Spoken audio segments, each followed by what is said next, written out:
Bismillahirrahmanirrahim. Assalamualaikum warahmatullahi wabarakatuh. Innal hamdalillah nahmaduhu wa nasta'inuhu wa nastaghfiruh wa na'udzu billahi min shururi anfusina wa min sayyiati a'malina. May yahdihillahu fala mudilla lahu wa may yudlil fala hadiya lahu.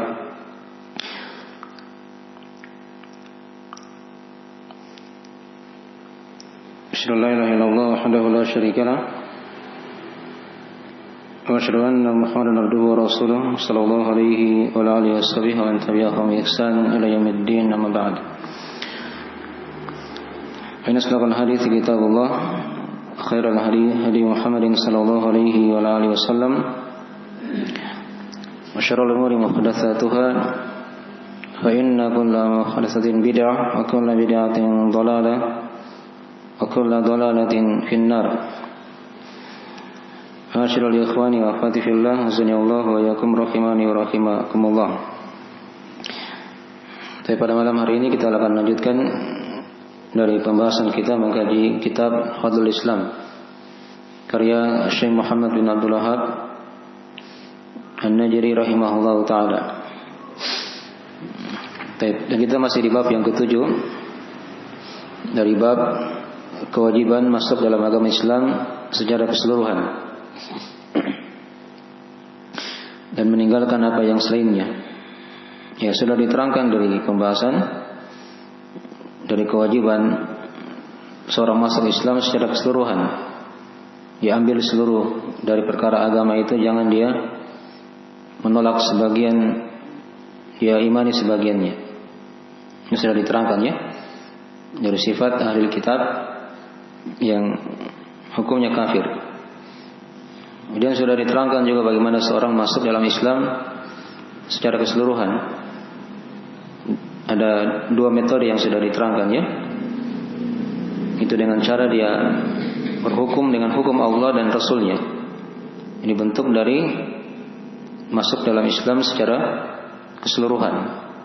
Dia tinggalkan hukum taghut, jadi hukum selain Allah Subhanahu wa ta'ala.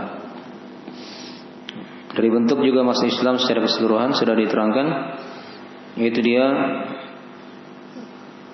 menjauhi perpecahan dalam agama kan. Dia bersatu dalam agama, bersatu ya di bawah Al-Quran dan Sunnah yang dipahami oleh generasi terbaik dari umat ini. Itu para sahabat, tabi'in, tabi'ut tabi'in dan orang-orang yang mengikuti mereka dengan baik. Dia hindari dari perpecahan baik dalam agama ataupun dalam negerinya. Ya, ini dari bentuk keislaman yang sudah diterangkan. Seorang dikatakan masuk Islam secara keseluruhan dengan cara seperti itu juga. Ya. Yang terakhir sudah kita baca dari penafsiran Ibn Abbas ya, tentang di hari kiamat itu ada dua wajah. Ada orang-orang yang putih wajahnya, dan ada orang-orang yang apa? Yang hitam wajahnya. Sudah diterangkan dari Ibn Abbas. Dia terangkan di situ, yang putih wajahnya adalah siapa? Yang mengikuti sunnah Rasulullah SAW. Mereka adalah ahli sunnah. Adapun yang menghitam wajahnya, itulah orang-orang apa? Ahli bid'ah. Ya, yang mengikuti bid'ah. Nah, mungkin dari hal yang hendaknya ingat ya, dari keutamaan orang yang berpegang teguh dengan sunnah Rasulullah yang masuk Islam secara keseluruhan. Ya, walaupun ayat ini sudah kita terangkan ya, padanya ada penafsiran yang lebih luas daripada itu. Ya, sebagian ulama ada yang menafsirkan yang putih wajahnya di situ adalah orang-orang yang beriman secara umum. Ya, kadar keimanannya itu yang menentukan dari cahaya yang ada di wajahnya. Adapun yang hitam wajahnya, ini penafsiran yang lain ya, itu orang-orang yang kafir. Ya, kadar kehitaman wajahnya tergantung dari kekafirannya. Ya, semakin kafir dia kepada Allah, maka itu akan semakin menghitam wajahnya. Hanya dosa dan maksiat itu sudah diterangkan ya, dari hal yang mempunyai pengaruh pada wajah seorang. Ya. Coba kita perhatikan ya, orang-orang yang berbuat dosa itu wajahnya itu tidak ada cahaya, ya. Gelap sekali wajahnya. Itu karena pengaruh dosa. Karena dosa itu memberikan bekas di hati. Kapan dia tidak bertobat, maka hatinya akan menghitam. Dan itu akan mengikut pada wajah seorang. Ya, nasallallahu salamata wal afiyah. Jadi dari kesimpulannya sudah diterangkan di pembahasan sebelumnya, seorang ketika di masa Islam itu hendaknya di masa Islam secara keseluruhan dengan cara dia bersatu di bawah Al-Quran dan Sunnah yang dipahami oleh para as-salaf. Bersatu di bawah pemerintah Muslim yang syah, jangan dia melakukan pemberontakan dalam negerinya. Nah, dengan berbagai macam bentuk pemberontakan, baik itu lisan, ataupun dengan fisik, Mungkin dari hal-hal yang diharamkan semuanya, dari bentuk seorang tidak, atau dari bentuk seorang dia masuk Islam tapi tidak secara keseluruhan. Tatkala dia masih berpecah dalam agama atau dalam negeri yang dia berada di dalamnya. Tapi ini sudah diterangkan dari pembahasan sebelumnya. Tapi sekarang kita masuk di poin yang kelima sekarang di sini. Ini dalil yang keberapa ini? Yang kelima yang diterangkan oleh Syekh rahimahullah taala dari metode seorang masuk dalam Islam secara keseluruhan. Itu dengan cara dia mengikuti jalan Rasulullah dan jalan para sahabat. Ini semakin merinci dari apa yang sudah berlalu dari pembahasan ini. Baik. Kita lihat di hadis dari beliau sudah bawakan beberapa ayat Ada 4 ayat sudah kita baca. Nah, sekarang beliau bawakan hadis. Nah, ini dari kebiasaan penulis rahimahullah taala dalam menjelaskan bab-bab ini di buku Fadlul Islam ini, beliau hanya membawakan ayat hadis saja. Ada kadang perkataan as-salaf, jarang dari perkataan beliau, kecuali sedikit saja. Itu dari ilmu metode dalam mengajari manusia. Dibacakan ayat, bacakan hadis dan kalam para ulama as-salaf. Dalam segala bidang pembahasan yang ada dalam agama ini. Sekarang kita lihat dari hadis yang beliau bawakan di sini. Ini dalil yang kelima Kata beliau rahimahullah taala, wa an Abdullah bin Amr radhiyallahu anhu atau radhiyallahu anhuma annahu qala Rasulullah sallallahu alaihi wasallam, la ya'tiyanna ala ummati ma ata ala bani Israil. Hadwa an-na'li bin na'li hatta in kana minhum man ata ummahu alaniyatan kana fi ummati man yasna'u dhalik. Wa inna bani Israil tafarraqat ala 72 millah wa taftariqu ummati ala 73 millah kulluhum finnar illa millatan wahidah. Qalu wa man hiya ya Rasulullah? Qala ma'ana alaihi wa ashabi. Ini hadisnya agak panjang sedikit, kita terangkan Kata beliau rahimahullah dari Abdullah bin Amr, maksudnya Abdullah bin Amr ibn al-As Semoga Allah meridai beliau dan ayahnya. Karena beliau dan ayahnya adalah 2 orang sahabat dari sahabat Nabi sallallahu alaihi wasallam. Dan ini kadang berjalan Kadang ada ayah dan anak, dua-duanya sahabat. Ini contohnya. Seperti Abdullah bin Amr ibn al-As. Beliau namanya Abdullah, ayahnya Amr ibn al-As. Uniknya 2 orang ini, itu jarak antara dia dan ayahnya, itu kata para ulama hanya sejarak 12 tahun saja. Hanya sejarak berapa? 12 tahun. Nah, maksudnya bagaimana itu 12 tahun? Ya, 11 atau 12 bahasa dari para ulama ya. Artinya di umur seperti itu 12 atau 11 tadi dia sudah apa? Berkeluarga begitu. Sehingga lahirlah Abdullah bin Amr ini. Dipahami ya? Baik. Kita terangkan sedikit dari sahabat ini ya. Dari keutamaan beliau dan kehidupan ringkas dari beliau. Dari Abdullah bin Amr bin As, beliau dari salah seorang sahabat yang hidup, yang lahir 27 tahun sebelum hijrah Nabi SAW ke Madinah. Ya, 27 tahun sebelum Nabi hijrah ke Madinah. Dan beliau wafat di tahun ke-65 Hijriah. Di tahun ke-65 Hijriah.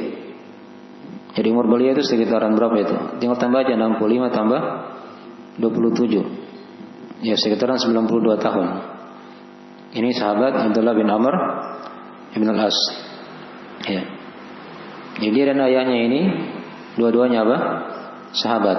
Jadi ketika didoakan radhiyallahu anhuma begitu ya. Bukan anhu saja. Kalau anhu satu orang, kalau anhuma berarti dua orang. Ya. Seperti itu ya. Dan keutamaan beliau banyak diterangkan dari biografi yang ditulis oleh para ulama. Di antara dari keutamaan beliau dari salah seorang atau sebelumnya beliau ini masuk Islam di tahun ke-7 Hijriah. Ya, masuk Islam di tahun ke-7 Hijriah. Ya, itu bayangkan ya, baru masuk Islam umurnya sudah sekitaran berapa itu? Kalau tadi dikatakan 27 tahun sebelum hijrah. Dia masuk Islam nanti di tahun ke-7 setelah Nabi hijrah. Berarti berapa umurnya ketika masuk Islam? 34 tahun. Baru belajar agama. Baru belajar apa? Agama. Ya. Ini keunikan dari para sahabat ya. Dan memang mereka kebanyakannya seperti itu.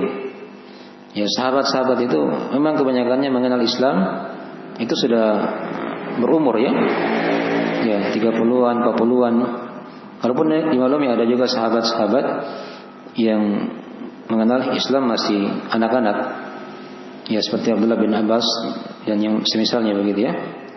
Ya, tapi ini dari sahabat yang kenal Islam seperti itu. Ya, sama juga dengan Abu Hurairah juga ya. Ya, Abu Hurairah juga seperti itu. Masuk Islam sudah berumur beliau. Nah, dan tahun masuk Islamnya Abdullah bin Amr bin As ini sama dengan tahun masuk Islamnya Abu Hurairah di tahun ke-7 Hijriah. Jadi dia berjumpa dengan Nabi itu, belajar bersama Nabi hanya sekitaran 4 tahun saja. Hanya sekitaran berapa tahun? 4 tahun. Ya. Ini mungkin wallahualam ya, ini yang dipakai mungkin oleh para ulama kita. Mereka kalau pergi belajar itu targetnya berapa tahun? 4 tahun. Mungkin ini yang dipakai mungkin ya. Banyak seperti itu. Lihat orang kuliah itu kan, gelar S1-nya berapa tahun? 4 tahun. Walaupun itu dunia ya, misalnya dunia yang dikejar. Tapi begitu rata-rata.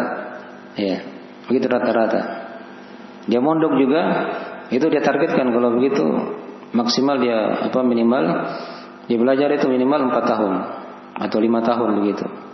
Ya, minimal dia sudah bisa hafal Al-Quran misalnya kan. Kalau dia bisa fokus, sudah pelajari dari bidang-bidang ilmu.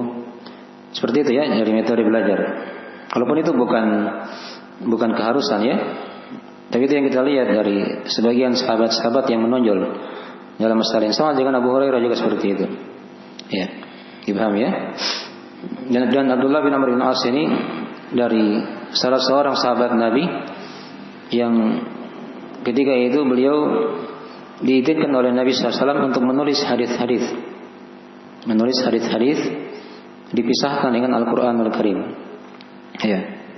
Maka beliau ketika tulis seluruh hadis yang keluar dari mulut Nabi SAW. Ya. Beliau tulis seluruh hadis yang keluar dari siapa? Dari mulut Nabi SAW. Ya. Jadi juru tulisnya Nabi ini Abdullah bin Amr Ibn al-As ini. Dipahami ya? Baik. Beliau wafat di Mesir di tahun 65 Hijriyah tadi ya, yang sudah diterangkan. Ya, beliau dari salah seorang dari sahabat Nabi yang juga banyak riwayat hadisnya. Ya. Dan Nabi tidak sama dengan 7 orang yang sudah diterangkan itu ya. Itu lebih tinggi lagi daripada Abdullah bin Amr bin As ini. Tapi dari sisi kebanyakan riwayat hadis juga banyak beliau dari Nabi sallallahu alaihi wasallam, karena beliau merupakan juru tulis dari Nabi sallallahu alaihi wasallam. Beliau berkata di situ, annahu qala Rasulullah sallallahu alaihi wasallam. Ya, beliau berkata, telah bersabda Rasulullah sallallahu alaihi wasallam, la ya'tiyanna ala ummati ma ata. Ya. Pasti akan datang, kata Nabi, atas umatku itu apa yang akan datang. Apa yang datang. Ala Bani Israel, terhadap Bani Israel. Ya, hadwan na'li bin na'li. Ya, sejarak ukuran sandal dengan sandal begitu. Maksudnya mirip ya. Akan datang pada umat ini. Ya, maksudnya umat yang Nabi sudah umat yang sudah menerima dakwah Nabi sallallahu alaihi wasallam, yaitu umat Islam. Gitu ya. Nah, akan datang seperti itu. Maka mereka akan mencontoh Bani Israel. Ya. Setapak demi setapak. Jadi dikatakan ukuran sendal dengan sendal begitu. Hatta in kana minhum man ata ummahu alaniyah, sampai kalau misalnya dari mereka, dari Bani Israel, ada yang mendatangi ibunya dalam keadaan terang-terangan, dia lakukan kekejian ya, fahisha, zina, maka kata Nabi, kana fi ummati may yasna'u dzalik, maka akan ada dari umatku yang melakukan perkara itu. Ya, ini saking miripnya ini umat Islam dengan Bani Israel. Ya. Dan di sini Bani Israel yang dimaksud adalah orang-orang Nasara. Nanti akan diterangkan ya di hadis atau di lafaz setelahnya. Wa inna Bani Israel ya tafarraqat ala 72 millah. Dan sesungguhnya kata Nabi, Bani Israel itu telah terpecah menjadi 72 agama. Ya, golongan, kelompok begitu ya. Ya. Ini kan sudah diterangkan di hadis-hadis yang lain ya. Yang terpecah menjadi 72 itu kan orang-orang apa? Nasara kan? Ya, kalau orang Yahudi berapa? 71. Itu diterangkan di hadis yang lain ya. Nasara lebih banyak, 72. Islam Nabi terangkan di sini. Ya, wa taftariqu ummati ala 73 millah. Dan umatku akan terpecah menjadi 73 golongan. 73 agama di sini dengan lafaz millah ya. Di sebagian riwayat yang lain dikatakan dengan lafaz firqah. Ya, ala 73 firqah. Ya, gitu ya. Dan itu yang lebih masyhur. Dan kulluhum finnar illa wahidah. Seluruhnya dari orang-orang yang terpecah dari itu dalam neraka, kata Nabi. Illa millatan wahidah, kecuali agama yang satu, maksudnya kelompok yang satu. Nah, maka sahabat ketika itu tanya Rasulullah, qalu wa man hiya ya Rasulullah? Siapakah mereka yang selamat itu maksudnya ya? Ya Rasulullah, kata Nabi, ma'ana alaihi wa ashabi. Yaitu mereka lah orang-orang yang berada ya seperti aku berada di atasnya, dan para sahabatku. Ya. Baik. Ya, di sini sebenarnya banyak pelajarannya kalau kita ingin terangkan ya, sebenarnya banyak pelajaran. Di sini penulis rahimahullah taala berikan keterangan di lafaz setelahnya di halaman 27 ya. Kata beliau rahimahullah, lihat di poin yang ke-6 di situ. Kata beliau, fal yata'ammalil mu'min alladhi yarju liqa Allah kalam as-sadiqil masduq fi hadzal maqam, khususan qauluhu ma'ana alaihi wa ashabi. Ya laha min mau'izatin law waqa'at minal qulubi haya. Ya, kata penulis rahimahullah taala, ya hendaknya orang yang beriman dia memperhatikan Ya, perhatikan ya. Nah, itu ada yang salah kayaknya di terjemahannya ya. Nanti diperbaiki. Fal yata'ammal mu'min, hendaknya seorang yang beriman itu dia memperhatikan. Nah, orang-orang yang mengharap perjumpaan dengan Allah, diperhatikan perkataan as-sadiq al-masduq, orang yang jujur lagi dibenarkan, itu Nabi SAW maksudnya ya. Fi hadzal maqam, pada tempat ini. Khususan ya, lebih dikhususkan lagi pada perkataan beliau, pada sabda beliau, ma'ana alaihi wa ashabi, yaitu apa saja yang aku berada di atasnya dan para sahabatku. Ya, kata beliau, betapa bermanfaat dari nasihat ini. Ya laha min mau'izatin law waqa'at minal qulubi haya. Ya, seandainya hati-hati mendapatkan taufik, maka dia akan hidup. Maka dia akan apa? Hidup. Ya. Jadi ini sebenarnya dalamnya dari pembahasan hadis ini yang kita akan terangkan ini ya. Tapi di sini kata beliau tekankan di situ aja. Perhatikan lafaz ma'ana alaihi wa ashabi. Ya, itu aja yang difokuskan di sini ya.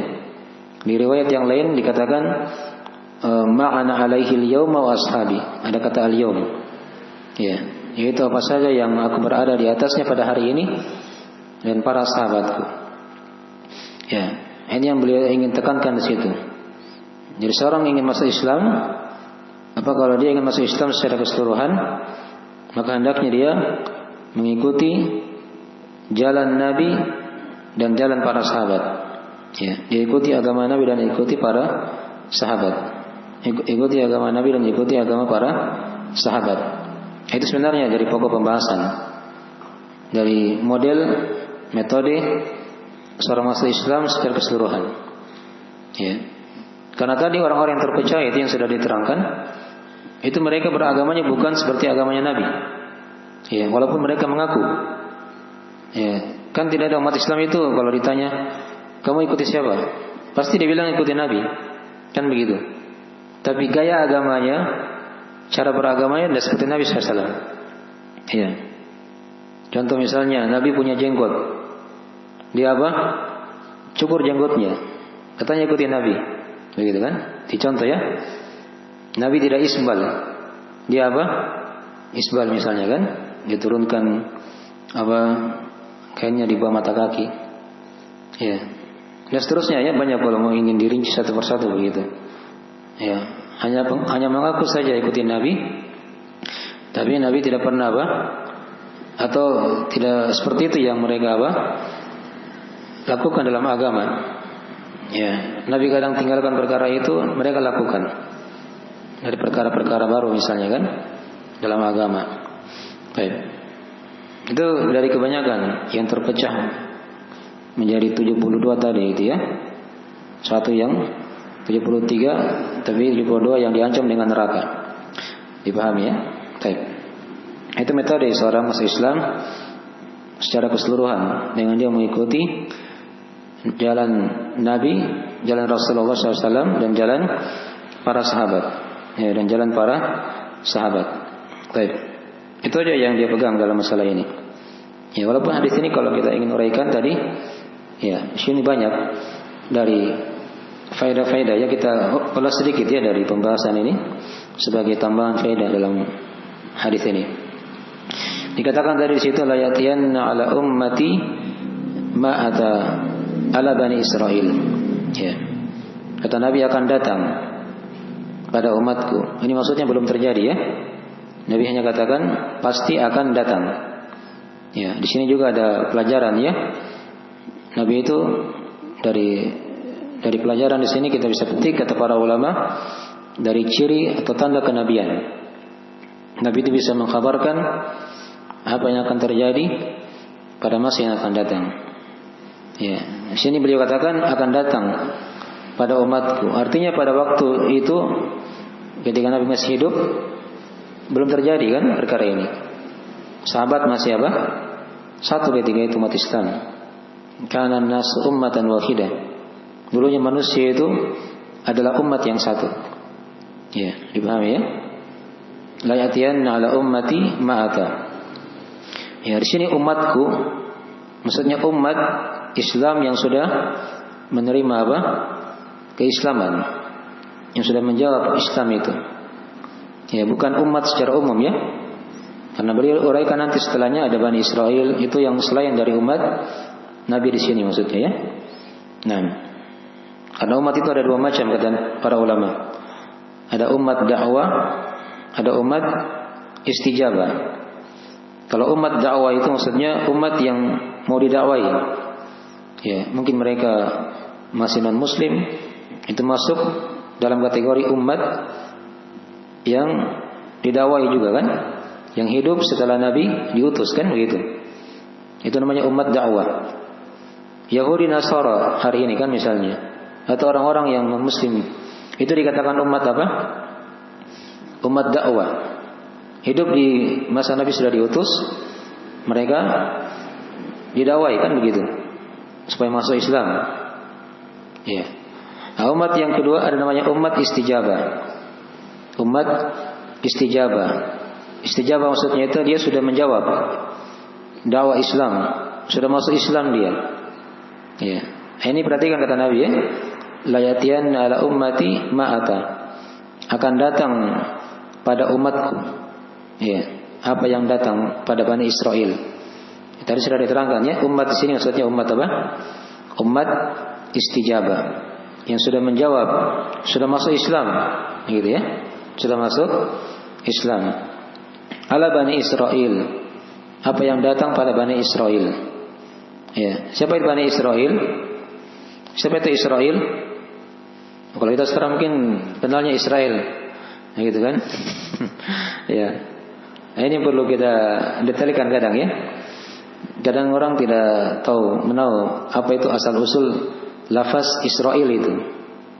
Ya, dikatakan dia Bani Israel, artinya anak-anaknya Israel. Siapa itu Israel?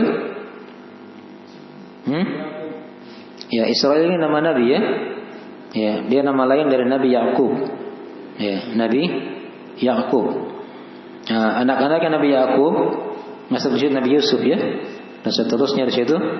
Ya, ke bawah lagi ada cucu-cucunya dan seterusnya. Ini dikatakan Bani Israel. Ya. Yang salah di sini kalau orang-orang kita dengar dia doakan kejelekan kepada apa?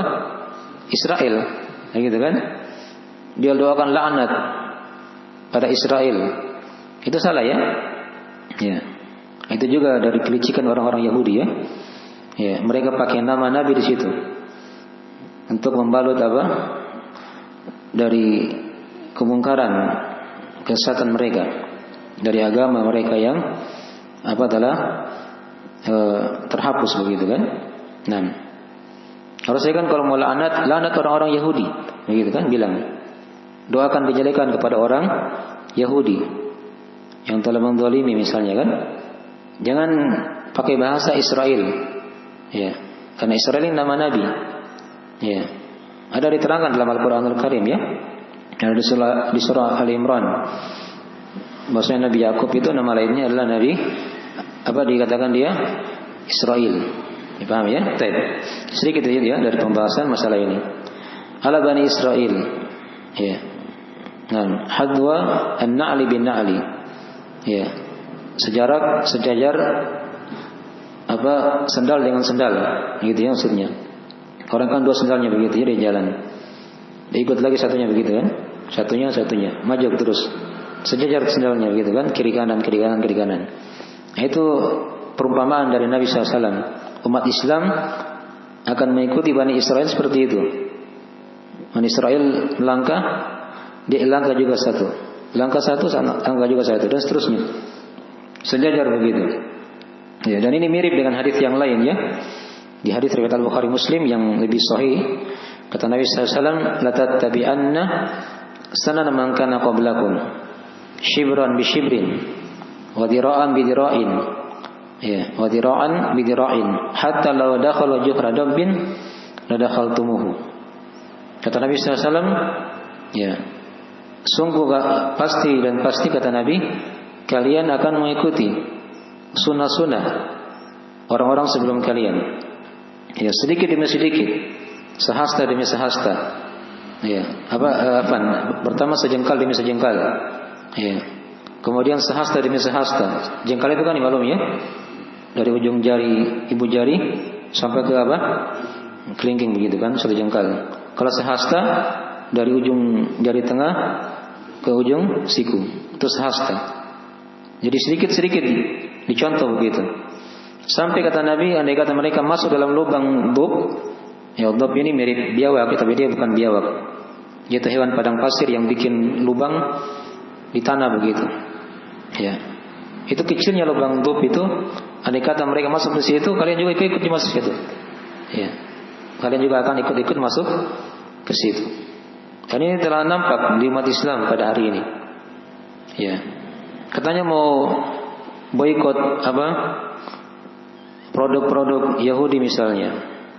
Ya, tapi sebagian produk Yahudi dia tidak boikot. Dia tidak rasa di situ kena dirinya. Begitu ya. Misalnya apa? Ya, tahun baru, pemilu, itu kan produk Yahudi semuanya. Kenapa tidak diboikot itu? Yang diboikot hanya makanannya saja. Tapi gaya kehidupannya, gaya beragamanya mirip dengan orang-orang Yahudi. Ya, ini Nabi sudah terangkan, pasti akan mengikuti seperti itu. Ya. Mereka ulang tahun juga. Ya, dipahami ya? Kalau mau boikot semua. Jangan hanya boikot separuh-separuh. Dipahami ya? Baik. Itu diibaratkan dari Nabi ya. Seperti sendal dengan sendal begitu. Saling mengikuti. Ya. Dipahami ya? Hatta in kana minhum man ata ummahu alaniyah. Ini dari dosa yang sangat keji ya. Ya, sampai kalau misalnya di antara mereka orang-orang Yahudi itu ada yang mendatangi ibunya dalam keadaan terang-terangan, maka pada umatku juga akan ada yang lakukan seperti itu. Itu ada ya sebagian. Ya, tanpa di umat Islam. Nah, sudah tidak ada lagi akalnya kadang masuk ke situ. Ya. Wa inna bani Israil tafarraqat ala 72 millah. Dan kata Nabi SAW, semuanya Bani Israel itu sudah terpecah menjadi 72 golongan. Ini tadi sudah diterangkan ya. Ini maksudnya orang-orang Nasara. Orang-orang Nasara yang terpecah menjadi 72 golongan. Ya. Beliau katakan dengan lafaz fi'il madhi di situ ya. Ya, tafarraqat, telah terpecah. Tapi kalau umatnya kata beliau, ya, beliau bawakan dengan lafaz fi'il mudhari yang belum terjadi ketika itu. Kata beliau, wa taftariqu ummati, dan umatku akan terpecah. Artinya belum terpecah ketika itu, tapi akan terpecah. Menjadi berapa? 73 ala 73 millah. Menjadi 73 golongan, kelompok, agama. Di sini beliau bawakan yang lafaz agama ya. Ya, kulluhum finnar illa wahidah. Setiap mereka berada dalam neraka kecuali satu. Nah, perhatikan di sini ya, supaya jangan salah paham dari mana hadis. Ya, ketika dikatakan seluruhnya mereka dalam neraka, ini ancaman ya. Ini ancaman, bukan pemastian. Yang terpecah-pecah tadi itu, yang membuat kelompok-kelompok dalam Islam itu diancam dengan apa? Neraka. Ya. Apakah mereka kafir? Tidak.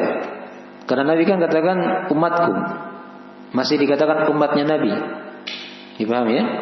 Masih dikatakan umatnya Nabi. Yang sudah kita baca kemarin itu kan di hadis ya. Walaupun ada silang pendapat tentang masalah Khawarij. Ada dua pendapat ulama ya. Ada yang mengkafirkan, ada yang tidak mengkafirkan. Ya. Itu masih dikatakan umat Rasulullah. Kalau mereka berpendapat dengan pendapat yang kedua ya, yang tidak dikafirkan begitu. Dipahami ya? Jadi Nabi ancam dengan neraka begitu. Kulluhum finnar illa wahidah atau millatan wahidah. Seluruhnya mereka dalam neraka kecuali satu kelompok, satu agama dari itu. Baik, dipahami ya? Baik. Nah, Nabi terangkan di situ. Dan di sini ketika Nabi terangkan seluruhnya dalam neraka kecuali satu, nah, perhatikan sahabat ya. Di sini juga ada pelajaran dari bagaimana metode sahabat dalam mempelajari ilmu agama. Jadi mereka itu kalau ada yang tidak jelas, mereka langsung tanya sama Nabi sallallahu alaihi wasallam. Ya, ini kan belum jelas. Seluruhnya dalam neraka kecuali apa? Satu. Ya. Di sini kata para ulama diterangkan di sini apa bilangan-bilangan 72 tadi untuk orang Nasara. Kalau Islam 73. Apakah ini terbatas 73? Atau mungkin bisa lebih daripada itu? Iya. Atau mungkin bisa kurang daripada itu. Nah, di sini memang ada silang pendapat di kalangan ulama ya. Ya. Jadi ada yang mengatakan ini sesuai dengan yang Nabi terangkan di situ. 73 golongan memang. Tapi ini pokok-pokoknya begitu. Pokok-pokoknya. Nah, di bawah daripada itu terpecah-pecah lagi nanti. Sehingga bisa melebihi dari 73. Ya, itu pendapat yang pertama ya. Maksudnya pokok-pokoknya itu ada 73 semua. Ya, di bawah itu terpecah-pecah menjadi banyak lagi. Ya, kecuali satu tadi ya yang tidak terpecah. Ya, baik. Ada pendapat yang kedua yang mengatakan ya bilangan di sini itu tidak dipahami ada pembatasan. Artinya dia bisa lebih daripada 73. Bisa melebihi 73 golongan. Yang jelas ini perpecahan sangat banyak sekali. Ya. Tapi tidak usah kita mau ingin teliti ya. Ya, siapa yang pertama, yang kedua, yang ketiga itu bukan urusan kita. Hanya kita tahu saja di sini ada isyarat perpecahan seperti itu yang sangat banyak. Kita cukup tahu siapa yang selamat saja. Itulah para sahabat ketika Nabi terangkan seperti itu. Bagaimana dari metode sahabat dalam belajar? Mereka langsung tanya siapa yang selamat, gitu kan? Bukan dia tanya siapa yang sesat tadi itu. Ya, dirinci satu persatu kan banyak sekali. Tapi sahabat hanya tanya apa? Man hiya ya Rasulullah. Ya, siapa yang selamat itu? Ya Rasulullah. Dipahami ya? Agar seorang itu bisa mengikutinya begitu. Dimasuk dalam golongan yang selamat. Ya, maka Nabi jawab situ ma'ana alaihi wa ashabi. Ya, itu siapa saja yang berada ya di atas agamaku dan agama para sahabatku. Ya, dipahami? Inilah golongan yang selamat. Ya, inilah golongan yang selamat. Di riwayat yang lain, ya, Nabi terangkan mereka adalah al-jamaah. Mereka adalah al-jamaah. Ya, ini mirip ya, datang dalam beberapa riwayat. Dan para ulama ya dalam menjelaskan hadis-hadis yang seperti ini, ya, khusus hadis yang kita baca ini dari riwayat At-Tirmidzi, itu sebenarnya dalam sanadnya ada kelemahan ya. Ada Abdurrahman bin Ziyad bin An'um. Ya, dan dia dari rawi yang lemah hadisnya. Dhaiful hadis. Tapi kata para ulama, ya, hadis ini banyak datang dalam banyak jalan. Ya, datang dalam banyak jalan sehingga bisa dikuatkan. Dan sahabat-sahabat yang meriwayatkan hadis-hadis perpecahan umat ini itu belasan sahabat ya. Ada belasan sahabat. Ada yang sampai menghitung 13 atau yang semisalnya seperti itu. Dipahami ya? Nah, dan Syekh Al-Albani rahimahullah taala secara khusus beliau sahihkan hadis ini. Beliau hasankan ya. Bisa sampai pada derajat yang hasan, yang bisa dikuatkan karena tadinya lemah, tapi karena banyak jalannya sehingga bisa dikuatkan. Itu kadang dipelajari ya di ilmu mustalah hadis. Ya, sepanjang lemahnya itu tidak terlalu lemah. Itu dengan jalan yang lain yang sahih itu bisa saling menguatkan. Dipahami ya? Baik.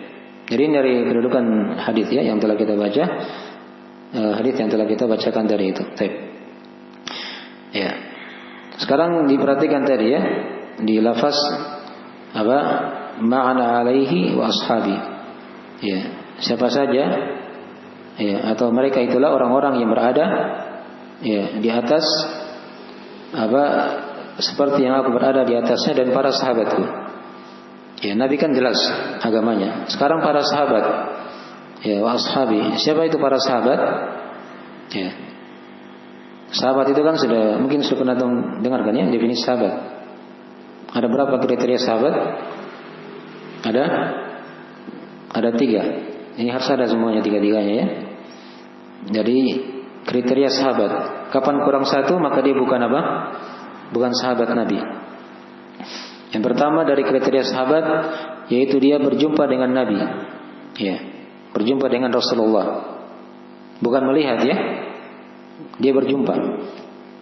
Kalau dikatakan dia melihat Nabi, berarti orang buta. Ya, bukan apa? Sahabat. Sementara ada sahabat yang buta kan? Muadzin Nabi itu kan? Ya. Maka syarat yang pertama yaitu orang yang berjumpa dengan Nabi. Ya. Mau dia melihat atau tidak, jelas dia berjumpa dengan Rasulullah SAW. Itu syarat sahabat yang pertama. Ya, kemudian yang kedua dari syarat sahabat yaitu dia beriman kepada Nabi SAW. Ya, dia beriman bahwa beliau adalah Rasulullah SAW. Ya, dia melihat, dia berjumpa dengan Nabi dan dia beriman kepada Rasulullah SAW. Ya, kemudian yang ketiga dari syarat sahabat juga dia meninggal dalam keadaan Islam. Ya, dalam keadaan seperti itu. Dia meninggal dalam keadaan apa? Mukmin. Ya. Adapun kalau mungkin dia pernah beriman lalu kafir, mati kafir, maka ini bukan sahabat ya. Ya, ini bukan sahabat. Dia beriman dan dia apa? Meninggal dalam keadaan Islam, beriman. Dipaham ya? Ini tiga dari kriteria sahabat. Kapan kurang satu maka dia bukan sahabat. Ya. Abu Thalib sahabat Nabi atau bukan? Dia lihat Nabi, berjumpa dengan Nabi, bahkan dia yang pelihara Nabi SAW. Apakah dia sahabat? Ya, bukan, karena kurang dua syarat dia kan. Dia tidak beriman, mati di atas kekafiran kan begitu. Ya. Abu Lahab sahabat Nabi? Bukan. Dia lihat Nabi, tapi dia beriman dan juga mati di atas kekafiran. Kan begitu. Jadi harus tiga-tiganya ada ya. Ya. Harus tiga-tiganya ada. Baik. Ada juga orang yang tidak melihat Nabi tapi dia beriman sama Nabi, meninggal di atas keislaman. Ya. Seperti para tabi'in misalnya kan. Itu bukan lagi sahabat. Ya. Seperti Raja Najasyi. Pernah dengar kan Raja Najasyi? Raja di mana ini? Hah? Raja Najasyi di mana ada tempatnya? Ethiopia. Kalau Ethiopia sekarang di benua apa itu? Hah? Afrika. Ya. Raja Najasyi ini dia beriman. Ya. Sesama dengan Nabi SAW. Nabi hidup, dia juga hidup di tempat lain, begitu kan? Nabi di Arab, dia di Afrika sana. Ya. Dia beriman kepada Rasulullah SAW dan meninggal di atas keislaman. Tapi dia bukan sahabat. Dia bukan apa? Sahabat, karena dia tidak pernah berjumpa dengan Rasulullah SAW. Dipahami ya? Itu tiga syarat sahabat tadi ya, dipahami. Ya, itu dibahas juga nanti ya di ilmu-ilmu hadis. Tapi itu sedikit saja dari pembahasan dalam masalah ini. Jadi pokoknya dalam masalah ini yang sudah kita terangkan, ya seorang dalam berislam jalan agamanya jelas. Dia ikuti jalan Nabi dan dia ikuti jalan para sahabat. Ini dari barometer ya dalam mengukur kebenaran. Ya, hanya tinggal sekarang dia belajar saya dulu. Apa itu jalannya Nabi? Apa itu jalannya sahabat? Ini kan butuh waktu kita mendalaminya, mempelajarinya. Ya, tapi sudah ditahu di sini dari metode masuk Islam dengan cara apa? Dia mengikuti jalan Rasulullah dan jalan para sahabat. Hanya ini perlu kita pelajari tadi ya.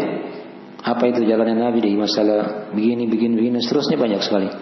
Bagaimana akidah Nabi, bagaimana muamalah Nabi dan para sahabatnya, fikihnya Nabi bagaimana, ya fikih adab dan seterusnya. Itu butuh untuk dipelajari dalam pembahasan agama yang ada dalam agama kita. Tapi jelas ini saya kira ya. Tapi saya kira itu dulu dari akhir pembahasan kita di malam hari ini. Ya, silakan kalau ada yang mau ditanyakan.